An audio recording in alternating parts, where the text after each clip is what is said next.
가지 마. 거기 가! 부회장이 단상 위에 없으면 윤 팀장 자리도 더는 이순영이 없을 거예요. Okay, as you requested, we deposited $600 million into your account, sir.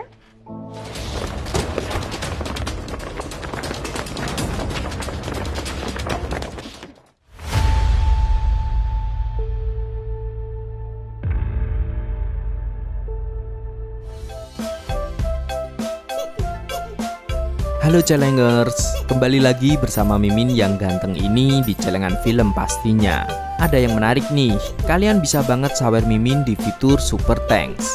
Begini caranya, nanti bagi yang udah sawer dan komen, bakal Mimin masukin di video berikutnya. Pokoknya komen opo ae sing penting gayeng ya lurs. Terima kasih Celengers.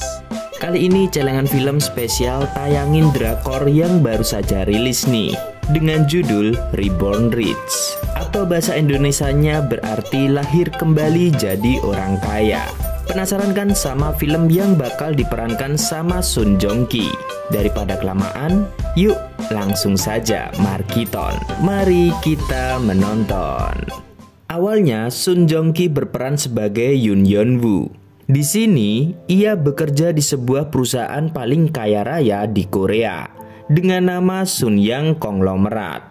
Bahkan saking kayanya, Yoon Yeon Woo dipercaya untuk memegang uang sebesar $600 juta di rekeningnya. Okay, as you requested, we deposited $600 million into your account, sir.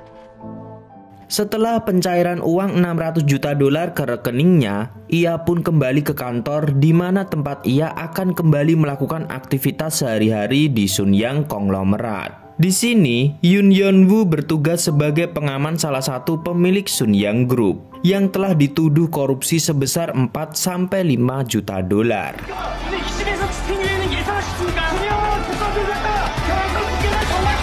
Walaupun begitu, nampaknya pihak polisi masih menyelidiki dan memang sudah mengincar salah satu pemilik Sun Yang Group tersebut. Kemudian scene pun berganti di mana hari itu adalah hari upacara pembukaan patung pimpinan Jin Yang Chol. Untuk memperingati jasa pimpinan Jin, di sini ada seorang bocah yang nampaknya baru pindah dan menjadi bawahan Yoon. Karena ini hari pertamanya, ia pun bertugas untuk menaruh minum di semua meja yang ada di sana.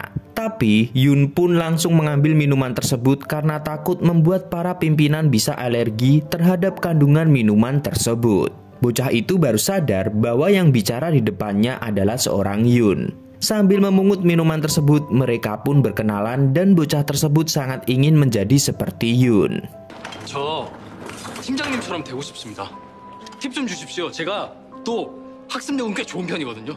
Para pimpinan pun datang dan ternyata untuk keluarga pimpinan digunakan nama panggilan khusus karena untuk menjaga kerahasiaan keluarga pimpinan. 팀장님, 1-0이 뭡니까? 원칙적으로 우린 오너일가의 이름을 함부로 부를 수 없습니다. Di sisi lain, datanglah wakil pimpinan Jin Seong Jun yang secara tergesa-gesa pergi menuju ke ruang kerja ayahnya yang saat itu menjadi ketua pimpinan, yaitu pimpinan Ji. Terlihat adu argumen antara ayah dan anak di mana sang anak tidak mau menerima apa yang diberikan ayahnya. Ia merasa tersiksa dengan perlakuan ayahnya. Bahkan Jin Seong Jun berniat ingin mengembalikan warisan yang telah diberikan untuknya. Dan debat pun berakhir dan membuat ketua Jin tiba-tiba mendapat serangan jantung mendadak. 가지 마. 거기 가! Pak Yeon yang sadar akan hal tersebut langsung memberikan pertolongan pertama dan memanggil rekan-rekannya untuk menolongnya. Sementara itu, Jin Seong Jun yang melihat ayahnya terkapar langsung kabur meninggalkan tempat tersebut. Para pimpinan pun berkumpul untuk mengadakan rapat karena kejadian tersebut. Apalagi pada jam 11 acara tersebut akan segera dimulai. Karena pengumuman harus dilakukan agar nilai saham Sun Yang di level aman. Makanya yang harus memberikan pengumuman adalah Jin Seong Jun yang telah menyebabkan kekacauan ini. Pak Yoon yang bertugas sebagai manajer di Departemen Manajemen Aset Masa Depan, ia pun ditugaskan untuk mencari wakil pimpinan dalam waktu 30 menit. Dan jika dalam waktu tersebut wakil pimpinan tidak datang, taruhannya adalah pekerjaan Pak Yoon sendiri.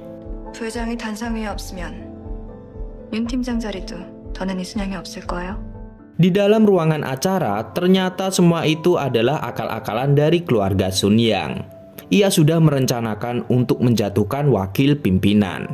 Pak Yun yang menemukan wakil pimpinan pun langsung memberi solusi apa yang baru saja terjadi antara wakil pimpinan dan ketua pimpinan. Ia pun juga mengatakan bahwa kejadian tersebut tidak diketahui publik karena para keluarga hanya tahu bahwa ketua pimpinan tergeletak dan jatuh karena penyakitnya. Pak Yun pun berhasil membujuk ketua pimpinan walaupun ia mendapatkan sedikit luka di pelipis matanya. 12분 안에만 도착하신다면 그 누구도 오늘 일을 문제 삼지 못할 겁니다, 부회장님. 자대게 시켜요. Di tempat pengumuman, wakil pimpinan pun tepat waktu memberikan sambutan kepada keluarga dan para tamu Sun Yang Group. Dengan tepukan tangan yang sangat meriah dari para tamu, artinya wakil ketua dengan sukses dalam memberikan pengumuman untuk Sun Yang Group. Di sisi lain, para bawahan Yun nampak mempermasalahkan kinerja dari Yun. Karena saat ia menjabat sebagai manajer di divisinya, Pak Yun adalah lulusan SMA. Apalagi luka di dahinya didapat dari pekerjaannya saat membujuk wakil presiden Sun Yang Group. Pak Yun sendiri terkadang juga mendapat pekerjaan yang dirasa tidak pantas untuknya. Seperti saat ia harus membersihkan dan mengganti salah satu kloset dari ketua pimpinan. Walaupun begitu, ia tak ragu untuk melakukan hal tersebut. Karena selain dia adalah tangan kanan dari seorang pimpinan, tentu saja terkadang ia mendapat tambahan uang lebih dari para pimpinan. 예, 감사합니다. Sementara itu, hari itu ternyata adalah hari perayaan kematian dari Ibu Yun. Adik Yun pun memberikan hadiah kepada kakeknya berupa ballpoint dengan nama kakeknya. Adik Yun ingin hidup tanpa mendapatkan bantuan kakaknya lagi. Karena selama ini, adik dan ayah Yun bisa hidup dengan bantuan Yun yang bekerja di Sun Yang Group. Yun pun malah marah karena perkataan adik dan ayahnya. 오늘 엄마 기일이에요. 다른 날도 아니고 엄마 기일이라고요. 근데 아버지 집에서 그런... Ia pun pergi sambil menyisakan sedikit uangnya seperti yang biasa ia lakukan di hari-hari yang lalu. Yun pun mendapat panggilan jika saat ini ada penggeledahan yang terjadi di kantor Sun Yang Group. Sambil bergegas, ia pun bertemu dengan gadis yang bekerja sebagai pimpinan yang biasa menggeledah jika Sun Yang Group melakukan hal yang ilegal. Apalagi sebelumnya pimpinan ketua Sun Yang didakwa mengkorupsi uang sebesar 4,5 miliar dolar. 끝났으면 가시죠.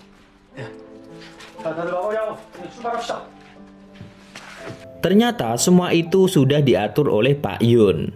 Jadi jika ada jaksa yang menggeledah ruangan atau kantor, tidak akan ada hal yang mencurigakan yang akan ditemukan di sana. 불법이나 위법적인 사항을 발견하는 일은 없을 겁니다, 부회장님. Di rumah sakit, para anggota keluarga Sun Yang Group datang untuk melihat keadaan pimpinan Jin yang tempo hari terkena penyakit dan harus dioperasi. Yun dan anggota barunya langsung memberi hormat kepada anggota keluarga yang lain saat ingin berpamitan. Saat turun dari lift, ia pun kembali bertemu dengan anggota keluarga Sun Yang yang lain dan membuat mereka sedikit kaget. Ibu tersebut ternyata ingin datang di pertemuan keluarga Sun Yang Group karena ada hal yang ingin ia sampaikan. Ternyata, ia sadar bahwa Sun Yang akan melakukan pemilihan ketua baru karena saat ini ketua Jin sedang menderita penyakit yang cukup kronis. Karena wanita itu adalah bagian keluarga Sun Yang, maka dia punya suara karena ia memegang saham 3% dari Sun Yang Group. Untuk itu, ternyata tujuan ia datang ke sini untuk mengetahui kebenaran kenapa putranya tiba-tiba meninggal. Oleh karena itu, ia akan memberikan saham perusahaan supaya ia bisa tahu kebenaran di balik meninggalnya putra semata wayangnya. 당신들은 알고 있잖아. 그 답을 가져와요. 그럼 내 주식에 전부를 양도하죠. Di kantor, Pak Yun mendapat laporan rahasia dari bawahannya. Laporan itu tidak sengaja ia temukan dan langsung membuat Pak Yun kaget dengan isi dokumen tersebut. Ternyata isi dokumen tersebut adalah dana yang digelapkan ke luar negeri dari rekening Sun Yang Group untuk perusahaan palsu yang telah dibuat oleh salah satu anggota keluarga Sun Yang. Pak Yun pun langsung melaporkan hal tersebut kepada atasannya dan ia kaget dengan tanggapan dari atasannya tersebut. 그냥 배기 연도가 지난 서류일 뿐이야. 문제가 있었으면 감사팀에서 먼저 알아냈겠지. dan membuat dirinya langsung melapor ke wakil ketua pimpinan.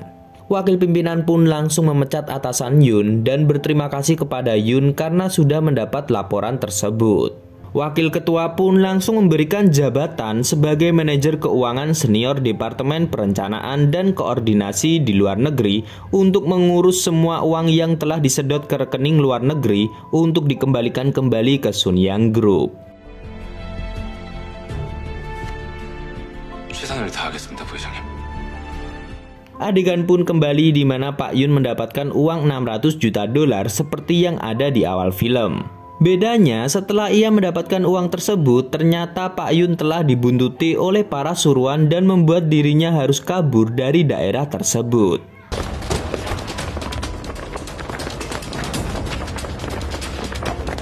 Tak lama kemudian Pak Yun pun tertangkap dan membuat dirinya disandra di samping tebing pantai. Ternyata semua adalah ulah dari bawahan Yun sendiri yang bernama Shin. Ternyata Shin melakukan hal tersebut karena ingin mengambil kembali yang Yun bawa. Oleh karena itu Yun berpikir siapa yang telah melakukan ini semua. Awalnya Yun berpikir bahwa atasannya yang telah melakukan hal tersebut, atau wakil ketua pimpinan yang telah membuatnya terbang ke luar negeri. Sebelum Pak Yun mendapatkan info tersebut, Pak Yun pun harus dibunuh dan mayatnya dibuang ke laut. Tapi saat mayatnya jatuh ke laut, hal aneh pun terjadi. Tiba-tiba saja Yun kembali ke masa lalu dengan nama Do Jun Putri dari pimpinan 4 Alpha dan putra dari 4.0. Di sana ia pun juga memanggil putra pertama ibu ayahnya dengan sebutan 4.1. Pak Yun sangat kaget karena mukanya tiba-tiba saja menjadi anak kecil. Yang bikin ia kaget bahwa ia melihat Museum Nasional Korea Gyeongbokgung masih berdiri tegak padahal saat ia masih muda dulu gedung itu telah diruntuhkan. Hal yang bikin ia kaget lagi adalah tiba-tiba saja ia dilahirkan di keluarga Sunyang Group di mana sebelumnya ia bertugas sebagai pelayan di Sunyang Group. Yun pun tambah kaget di mana pendiri Sunyang ternyata masih hidup dan nama pimpinan itu adalah Jin Yang Chol. Dan itu tadi drakor dari Reborn Rich. Kalau kalian suka, nanti saya lanjutin part 2-nya. Oke guys, terima kasih Challengers.